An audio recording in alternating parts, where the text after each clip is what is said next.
Hey guys, what's up? Video Game Viewer here, and today I'm bringing you the review of Aliens Fireteam Elite. I want to touch on graphics real quick, so we'll take a look at the graphics settings. All your standard stuff is pretty, here, anti-aliasing and all that stuff. One thing that is missing is ray tracing, but it does not stop the game from looking good. It doesn't look fantastic, I will say that. The game graphically does not look fantastic, but it doesn't look horrible either. But other than that, I've had some frame rate drops going through the game a little bit, but nothing too crazy. So the game it looks decent, but not great. Moving on from there, we can go on to the character creator. It's not super robust. It's your standard generic character creator. I mean, you pick male or female, select from a bunch of preset faces, skin color, eye color, hairstyles, and all that stuff. Could have been a little more robust, in my honest opinion. I mean, I'm not looking for the level of detail that we get in, like, say, a game like Mass Effect or Cyberpunk or something like that. But some sliders would have been nice rather than selecting, some preset faces. But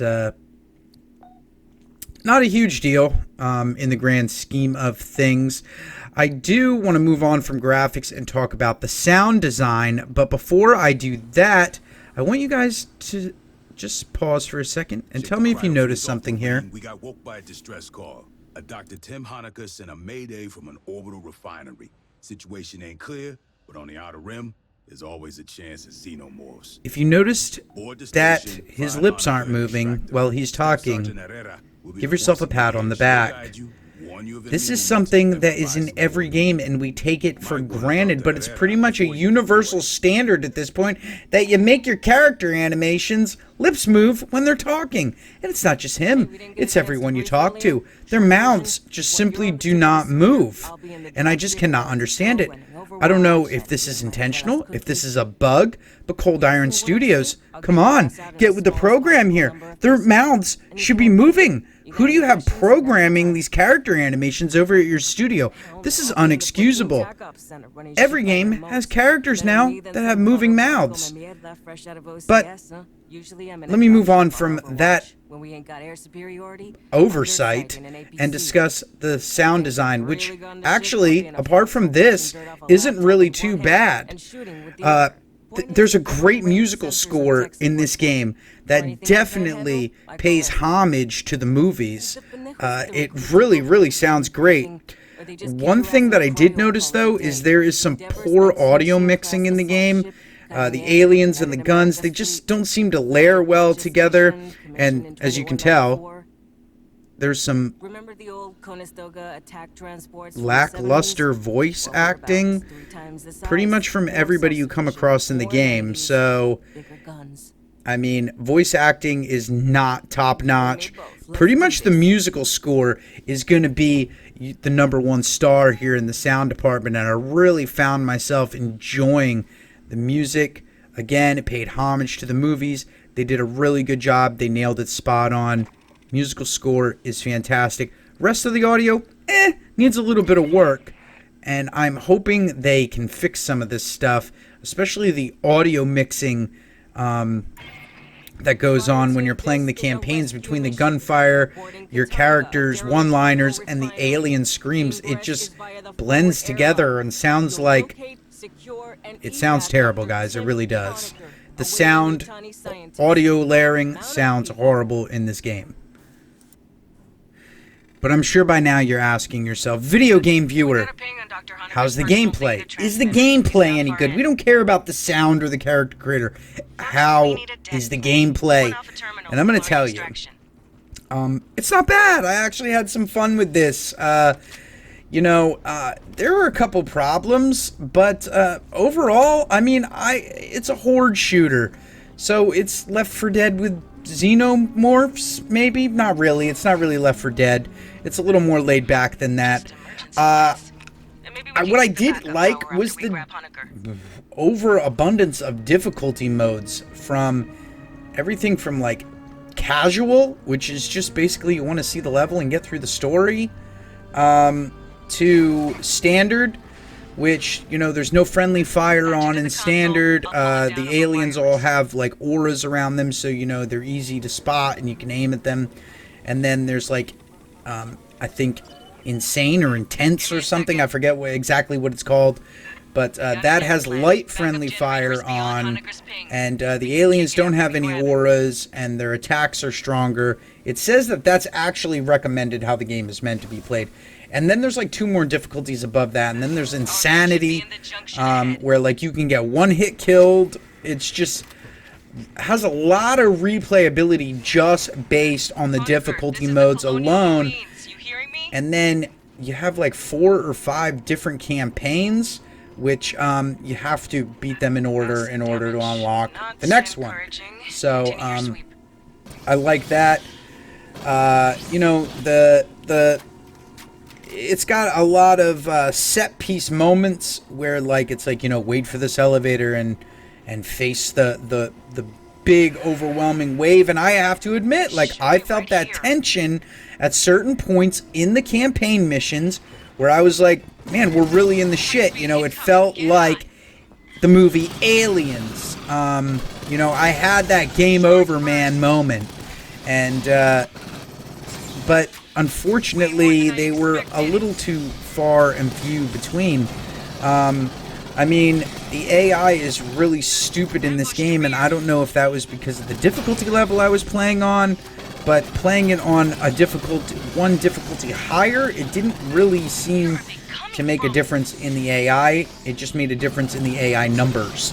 So I don't think I don't expect the AI to be super brilliant in a horde shooter, but the alien is supposed to be like animalistic, smart, cunning, feline-like, and it just didn't seem very cunning.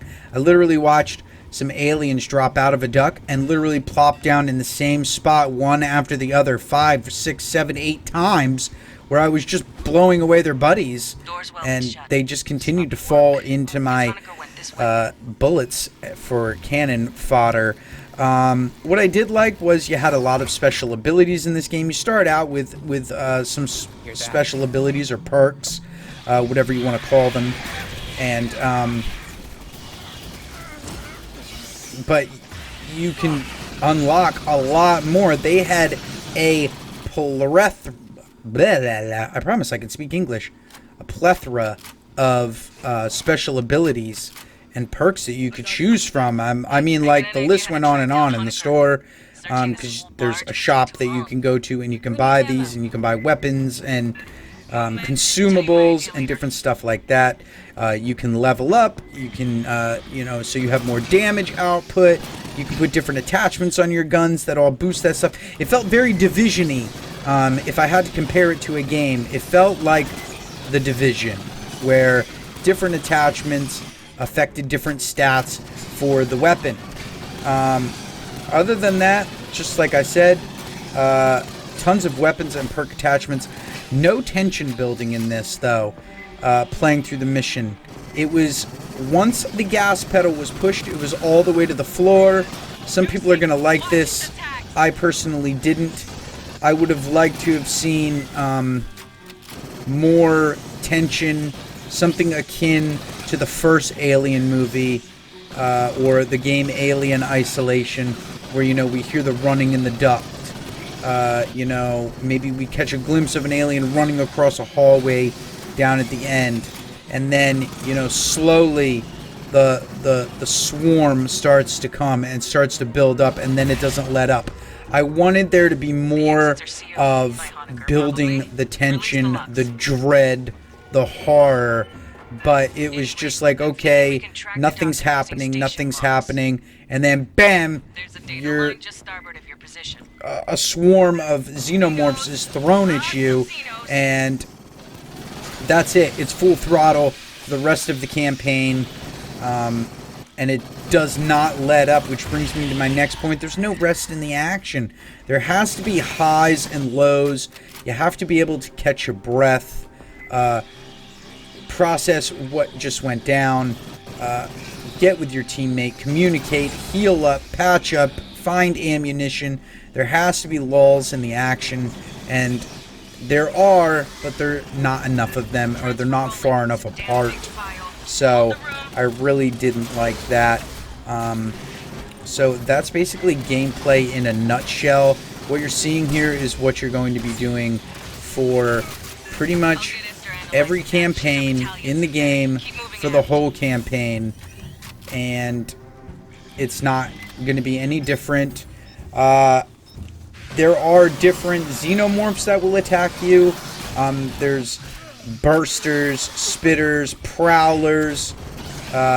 So different ones that can do different specials, and then you have your run-of-the-mill Xenos that are running on the walls and coming out of ducts.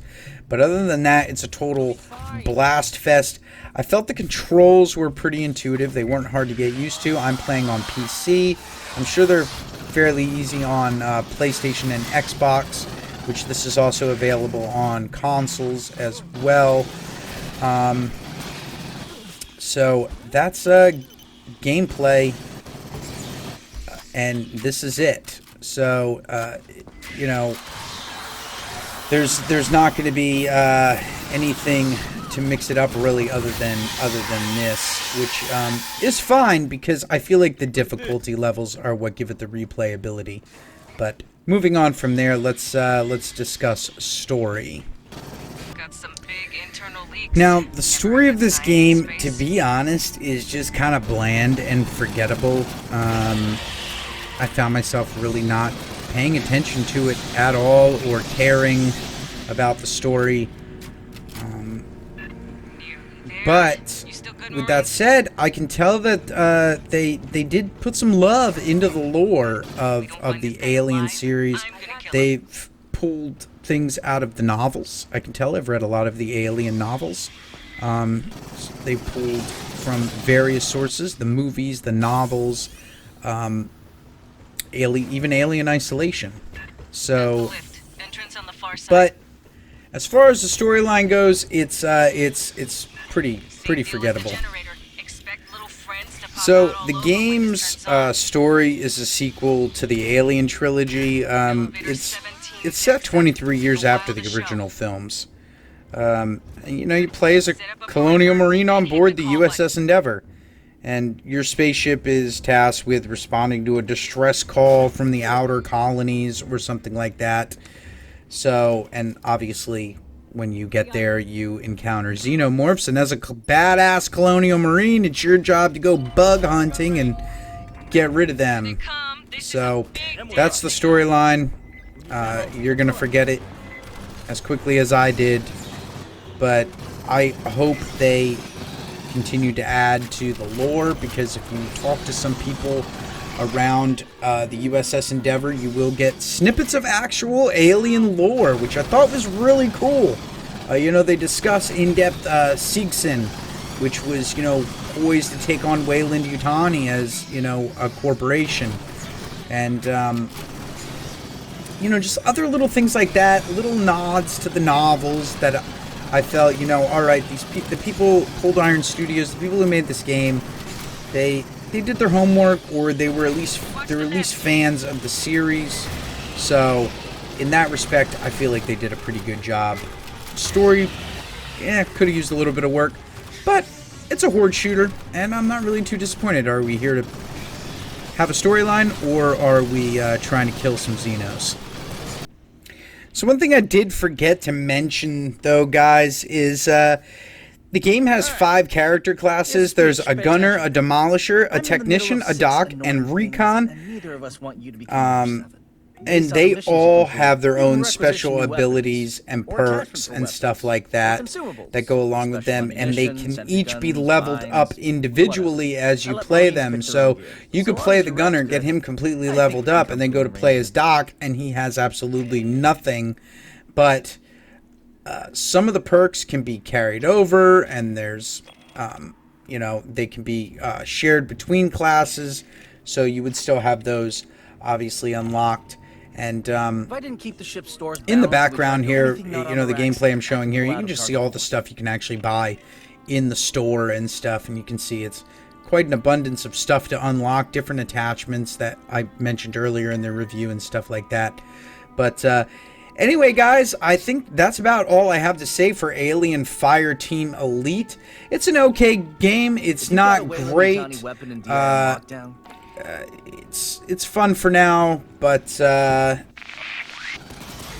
be interested to see in 6 months to a year, does it still have a player base? Because games like this can either really smash it home, or they can be really, really boring really quick. A perfect example of a game that didn't get old, is smashed out of the park, was Left 4 Dead.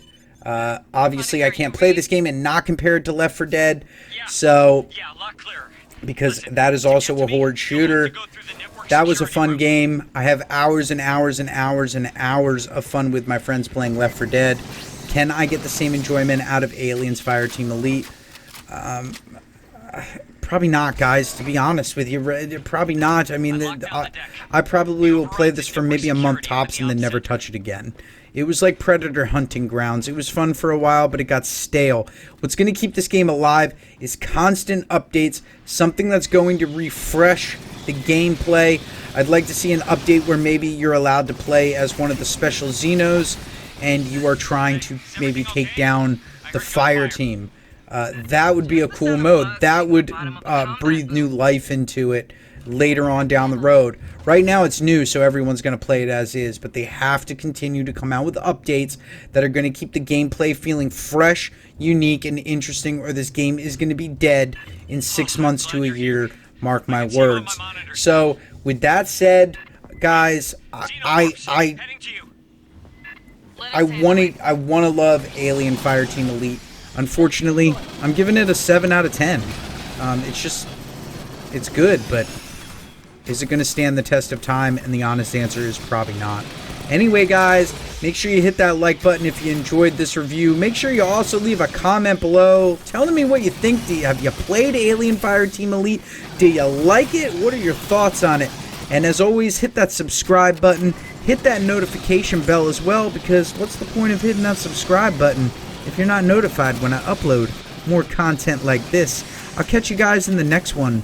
Peace.